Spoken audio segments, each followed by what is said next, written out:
So we're here checking out this like historic canal that used to connect Savannah to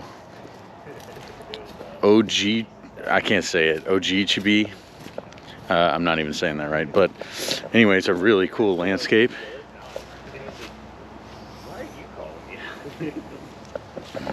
Down in the swamps again. The guy running it said there's a slim chance we might see gators, so you know, fingers crossed. This is beautiful out here. Yeah. Look at this. Walk out on that. On the tow path.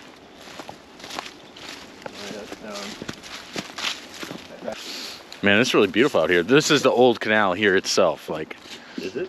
Yeah, this I think. Okay. Like that's what we've been walking in this whole time. And there was like a Civil War battle fought out here too. How cool would it be if there was a gator? It's under the path. The dogs are hung out. What have we saw? Let's see.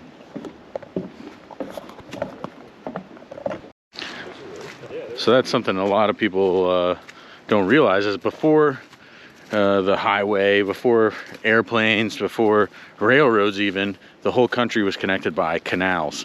And because floating stuff is just way more efficient and cost effective than carrying stuff over land, it's actually worth it to dig these crazy canals to be able to drag stuff across landscapes. And it's just kind of underappreciated. There's, especially in the east coast of the United States, if you look, there's canals that crisscross the whole country. So I'm just fascinated by this historical past, and man, it is really incredible out here.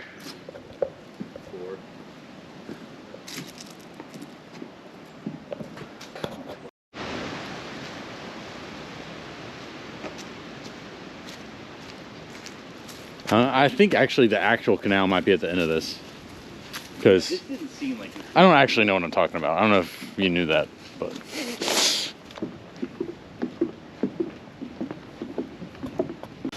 Yeah. oh, this is just the river. Yeah, I think. Damn, look at that fish. That's massive. Worthless ass sturgeon. It's a big old fish. Yeah, so this is the river. Hell of a river. Some prime gator hunting out here, I imagine. I think we're gonna try to find the actual canal, because this is just like a little river spot. So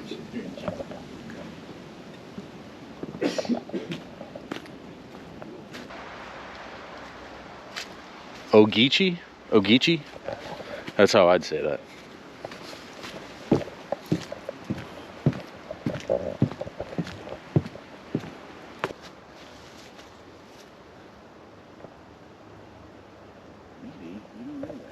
And it goes from the river, I'm assuming. Do you want to go out to where it meets the river? Yeah, let's do it. I think it ends at some point. The reason they call this the tow path is because you would be towing the boat. And so you need a path next to the canal to pull it, probably with a horse in reality. So I'm getting laughed at here, but well, people might not know that that's what it was called, all right? Did you know that's why it was? Did you know why that's why it was? You're sticking your toe in. All right, enough with the foot jokes here.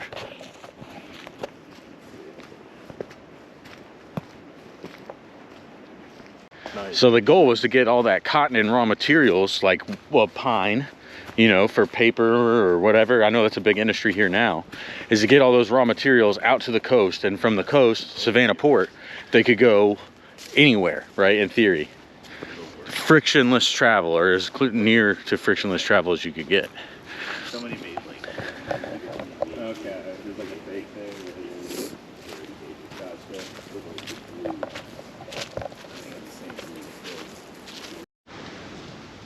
That's fucking sweet. Got them Italian bricks. Feel it. So like this was the beginning of the lock that would adjust for the level of the water. Here you can see some part of the mechanism that was probably used to control the lock. Maybe the hinges even. It's hard to tell exactly, but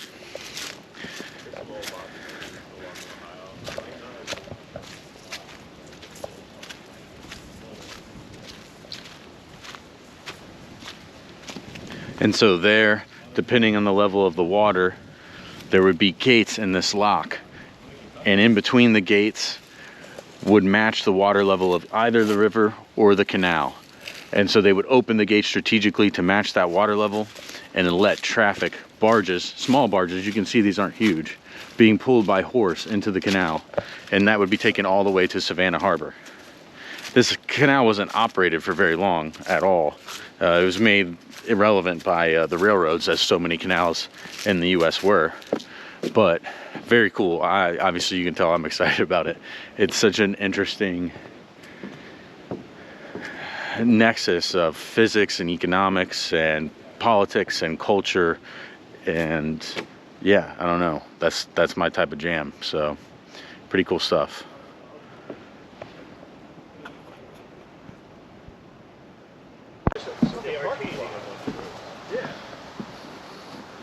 So here you can see another one of the locks along the canal.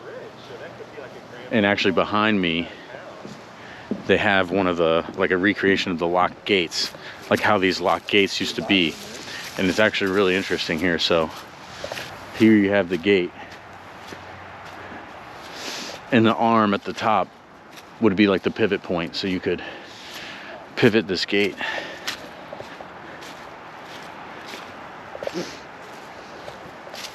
And here it looks like, and this is interesting too, it has this water flow feature. So maybe that's what you're doing, is you're opening that to get the water levels right before you open the actual lock gate.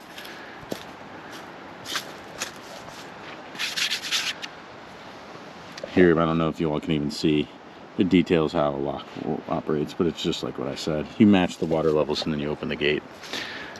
Yeah, so this here is a sluice gate.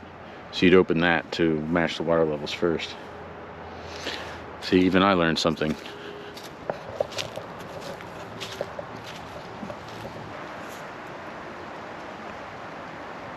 Like syrup or something? I don't know. I think you just use pine sap as like tar, but there's a little collection bucket and like where they would scar it. Getting some sap. Oh wow, getting sappy. Like they Yeah. cut it off. Yeah. And just fill that.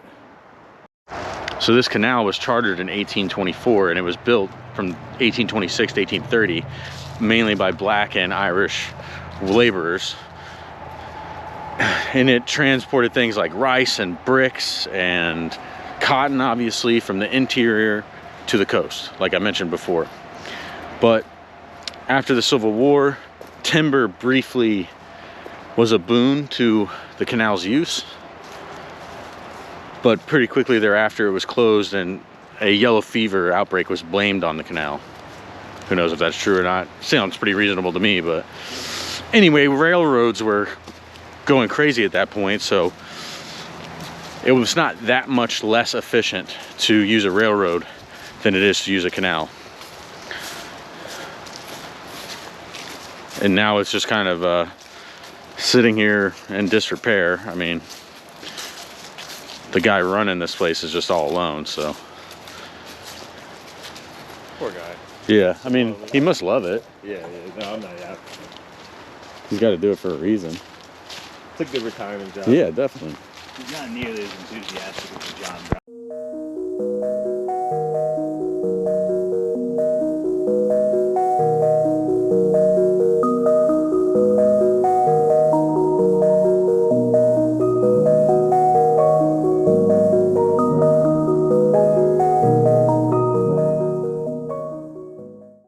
He said we could spend an hour out here if we stop and look. Right. Jesus, I got that on camera. That's going in the video. Shit. My producer just farted right on camera. Luckily, he doesn't do any editing, so I'll be able to leave that one in. I don't think a producer's supposed to. I don't know what a producer does. What am I paying you for? I think they fund. What am I paying you for? I'm supposed to be paying you. Where's my checks then? I'm waiting on that PPP loan. I paid the entrance fee for this fucking place. I mean, technically, you are the producer. Then who are you? I'm just a talent. I'm just confused. This is why my YouTube channel is such a failure, is absolutely no organization or discipline.